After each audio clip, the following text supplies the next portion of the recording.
அபிஷேகம் சுவாமிக்கே, கற்பூர தீபம் சுவாமிக்கே, ஐயப்பன்மார்களும் கூறிக்கொண்டு ஐயனை நாடி சென்றிடுவார், சபரிமலைக்கு சென்றிடுவார். சுவாமியே ஐயப்போ ஐயப்போ சுவாமியே.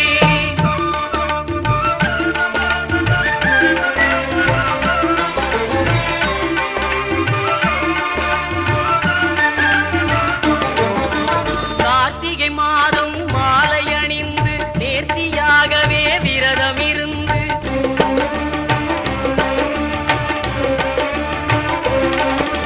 பார்த்த சாரதியின் மைந்தனே உன்னை பார்க்க வேண்டி